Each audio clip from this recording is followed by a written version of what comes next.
There is absolutely no way this bike can be under £10,000, 1000cc, and actually any good.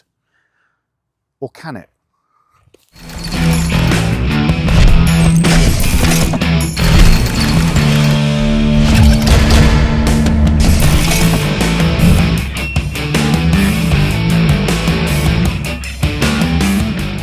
Hey guys, and welcome back to the channel. Of course, it's James from Midlands Motorbikers, and today we are testing this Hornet CB1000 SP edition. What an incredible bike. We have had the distinct privilege from Honda to test ride this on an extended test ride basis, to really put it through its paces and see what we genuinely think of it as a road rider. Now, I am not a track rider. I am not putting this to try and get my knee down in every single corner and ride it to the absolute limits. What is this bike to live with? And I'll be honest with you, it's all positive. Of course it is. It's a fantastic looking bike. If we take it at face value, just how it looks, you are getting an exceptional amount of bike for your money. As we said in the intro there, 1000cc on a hyper naked bike. What a fantastic position to be in. Just looking at the front of that, that is absolutely stunning. They've got that aggressive face, the face of an angry Hornet, absolutely nailed down. I love the fact when you turn the bike on, you've got these lovely daytime running lights, which are lovely and bright, lovely and sharp, and again, just accentuate the eyebrows of the bike. I think they've absolutely nailed that. And to be honest with you, I've done a little bit of nighttime riding. They're actually fantastically good at nighttime. It's nice that they turn with the actual steering as well, so you can clearly see where you're going. So that is a really nice point. But I think as far as styling and aesthetics concerned, they've really nailed that. Okay, welcome on board the Honda Hornet 1000 SP. What a bike this has been for the motorbike industry. It has turned heads from the very moment it was released. The first time we got to see it was way back at the NEC, the Motorcycle Live show, and it was an instant head turner. It looks stunning. It really does. It's got the sharp lines. It's got that aggressive, hyper naked sort of setup that you'd expect from something like this. And now they've upped the horsepower from what was a 750 to the full 1000. The 750 Hornet has already been a well-established bike in the Honda range, but the 1000 just completes it. This, of course, mirrors the previous setup from the Honda Hornets, the previous generation, if you like, when they had the 600 and the 900. This is where I think you should put your money. And speaking of money, what an incredible price point this is. It starts at only $8,999, which is, okay, they call it the base model, but even then, you still get pretty much an identical setup to this. By paying the extra £1,000 to get the SP model, which is what this is, you do get some additional luxuries. You get the Olin suspension, obviously signature gold look, which is beautiful. You get the Brembo upgraded brakes. Those two together, are they worth it? Are they? I mean, yes, of course, if you're going to upgrade things, then yes, it is 100% worth it, because you probably got nearly £2,000 worth of accessories just with those two. You get the quick shifter as well, which is a really, really nice touch and well worth it on any inline four. And of course, you get a little bit of gold accents on the bike as well. The only downside, if I was going to say a downside from the beginning, would be the SP only comes in the one colour. It is my favourite colour, I'll be completely honest with you, the black and the gold, but it's the only colour you can get. Okay, so the 1000cc engine, is it a new engine? No! Honda have actually recycled an old favourite of mine. This is pretty much straight out the 2017 Fireblade. So it's a tried and tested engine, bulletproof engine worth saying, and it is absolutely stonking. I'm riding at the moment in one of the 5 rider modes, just in standard mode. And even in standard mode, it's got a phenomenal punch when you twist the throttle. It's got miles of torque, as you'd expect from any inline 4 1000cc engine. But of course, being a Honda, it's got that typical characteristics of the Honda, up to about 8,000 revs. Believe me, it's no slouch, but at 8,000 revs, that's where it gets interesting. You almost hear the valve as well in the exhaust, and that's one other thing about the SP. You've got an additional valve in the exhaust, which gives you an additional 5 horsepower and a little bit more torque as well. Is it worth writing home about? Is it worth shouting about? I'll be honest with you, no, it's not. Would it be noticeable if you rode the standard and the additional 5 horsepower? Probably not. But the one advantage I really like is the fact that you can hear the difference between the standard exhaust and the SP exhaust. It's got more of that traditional beefy Honda 1000cc engine. It does remind me of the old Fireblade, which is lovely. As far as performance is concerned, oh, it's got that fantastic pull all the way through the rev range. But as I say, once you get to 8,000 revs, you are really getting it to sing, and you've got so much torque. I'd almost go so far to say that it's got a little bit too much power for a naked, because anything over 80 mile an hour, unfortunately, there's no screen. You are fighting to hold on because it's such a performance-based engine. So maybe as the bike gets a little bit older and it gets a few more additions and mods to it, you may be able to get a screen to give it a little bit more wind protection. But then that's not the point. The point of this is it's a naked, or almost like a hyper naked sort of bike. It's got absolutely miles of torque. Now, this obviously being the SP model, this has got a fantastic suspension setup straight out of the box. My criticism, if I'm being completely honest, would be for the road. Maybe it's a little bit too tough. Maybe it's a little bit too firm straight out the box. But then it's fully adjustable, so you can dial it in. You can really personalise it and get it to how you want it to be. I think that is always going to be the trade-off. If you've got the upgraded suspension, which is fantastic for handling, then you're going to compromise on comfort a little bit. It's not a comfortable bike. The seat feels like they've just used a jam sandwich to layer the seat a little bit, if I'm being honest with you. But I suppose it almost encourages you to be able to just get off the seat a little bit from left to right and be able to move it around. It is a fantastic bike to really be able to chuck around. So, of course, being an inline four, it has got a fantastic, silky smooth quick shifter. If you go for the standard model, don't have the quick shifter, but for 195 quid, you can have the quick shifter fitted, and I'll be honest with you, it's well worth it. It is beautifully smooth, up and down the gearbox. It's got an absolutely lovely auto blipper, and it puts you in that rev range perfectly well.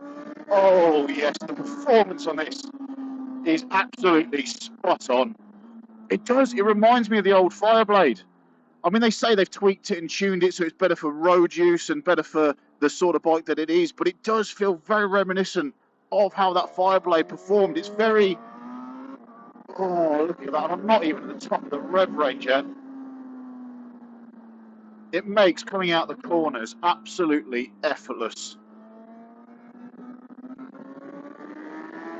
Yes, look at that. God, this bike can get you into trouble very quickly. So let's talk about the ergonomics of the bike. The seating position is what you'd expect from a naked bike nowadays. It's probably a little bit more aggressive than I would personally like. It's not uncomfortable, I'll be honest with you. But saying that, you probably got 80, 90, 100 miles before you are going to want to take a break, stretch your legs, and rest your bum as well, because that is, it's not the most comfortable position in the world. Handling side of things is absolutely spot on. On country roads like this, where there's not many potholes, it's nice and smooth. You can see the open road. It does handle exceptionally well. It absolutely carves up those corners. You just look where you want to go, and it's almost telepathic the way that it puts it all together for you. As I say, it is a little bit firm. You can find some undulations in the road or some potholes, or if you have a little bit of a bump in the road, it is going to catch you off guard, and it has been known to throw me out the seat a little bit. But as long as you're prepared and almost expecting that, you can manipulate the bike in a little bit nicer. And obviously the idea is don't hit the potholes, kids. You don't want to be doing that. With the Olin suspension, I think it is the one to go for. If it was my personal bike, I would be changing the suspension a little bit. I would be personalising it. I'd be adapting it and adjusting it for my weight, for my riding style, and obviously for being on the road. The Brembo brakes on this are absolutely fantastic. Are they that much more than the Niffin brakes that are standard on the standard model?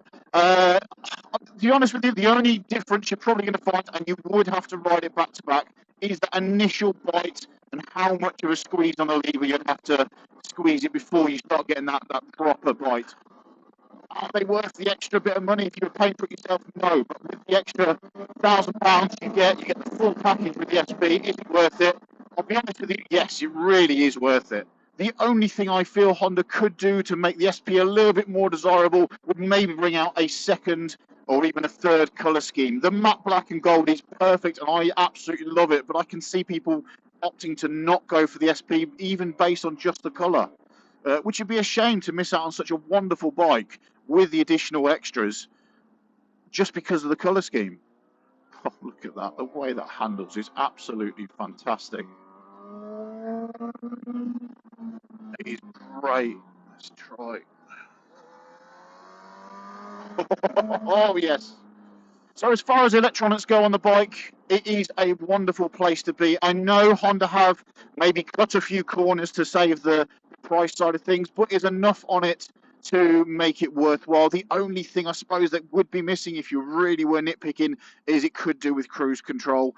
But that would be me really nitpicking. I mean, does it need cruise control? I'll be honest with you, probably not. Your bum's going to want to rest before your wrist does anyway, so that's that goes without saying. As far as wind protection is concerned, I'll be honest, I could do with a screen. I think that's one thing that is missing.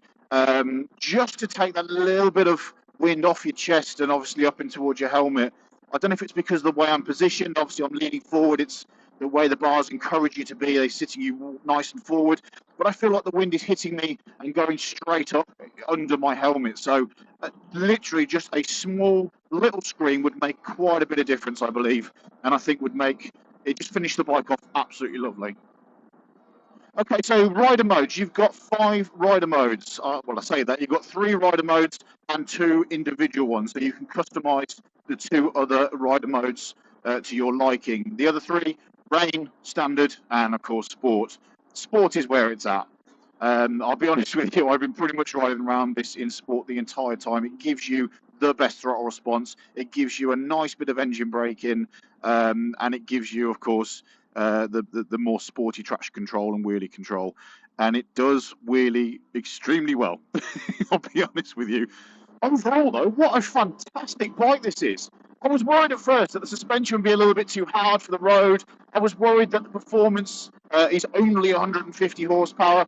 It's absolutely plenty. What a fantastic package Honda has put together with this particular bike. Not only that, at the price point of under 10 grand, this is absolutely fantastic strategy by Honda. I think they've done that on purpose. And I'll be honest with you, they've cracked it. What a fantastic bike they've created. Okay, so is there anything missing from the bike? Well, yes, I've already mentioned about the screen at the front. That would be a nice touch. Not needed, but I think just for certainly myself being a little bit taller, that would be a nice touch just to finish the bike off. The elephant in the room, if you like, is the exhaust. A lot of people have said the exhaust is absolutely huge on this, and it's a bit of a garish looking one. And I'll be honest with you, I do tend to agree. It's not my favourite style of a standard exhaust. It is a little bit big and bulky. However, it's nice and easy to be able to take it off, and they've so many silencers and stuff within the exhaust that by taking the exhaust off, and you can actually equip it with the SC Project exhaust from Honda, which I'm really excited to be able to hear that, and I'm hoping I can hear that in a later test down the line. But that looks absolutely brilliant. Of course, there's going to be plenty of aftermarket options for you, and it is 2, possibly 3 bolts to take the exhaust off, so it's nice and simple to be able to swap that end can out for a style of your choice. In all honesty, from every angle, I really like the look of this. It's a lovely looking bike. They've nailed the styling side of things. They've made it not just look aggressive like you'd expect from a Hyper Naked nowadays, but also practical. It is a comfortable position. No, you're not going to want to do hundreds of miles in one go. Roughly about 100 miles, you're probably going to want to stretch your wrists and stretch your legs a little bit, but as you would do on any sort of bike like this. I still can't believe this is the cheapest one out there out of all the options to go for. And out of the other ones to look at, the MT9, MT10, the GSX S1000, and even the KTM side of things, honestly, this is the one to go for. Honda have done well with that. As we look around the bike, I mean, okay, if I'm absolutely trying to nitpick, it would be nice to have a more of a modular frame so you could have the separate subframe to the actual frame itself. And some of these welds, yes, okay, they're not the best looking side of things, but what do you expect? This bike is under £10,000. And look at it. So in summary, what do we think? Well, it's an absolute no-brainer. A bike like this, for the price that it is, why wouldn't you choose this over the competitors? Genuinely, I think this is going to be a shift. I think Honda have actually caused a bit of a shift in the market, and other brands are going to have to reduce their prices to keep up with the demand. This bike is already selling like hotcakes, and I can imagine that people are trying to get their hands on one of these as soon as they can to test it, to put it through its paces, and more importantly, to secure one and buy one.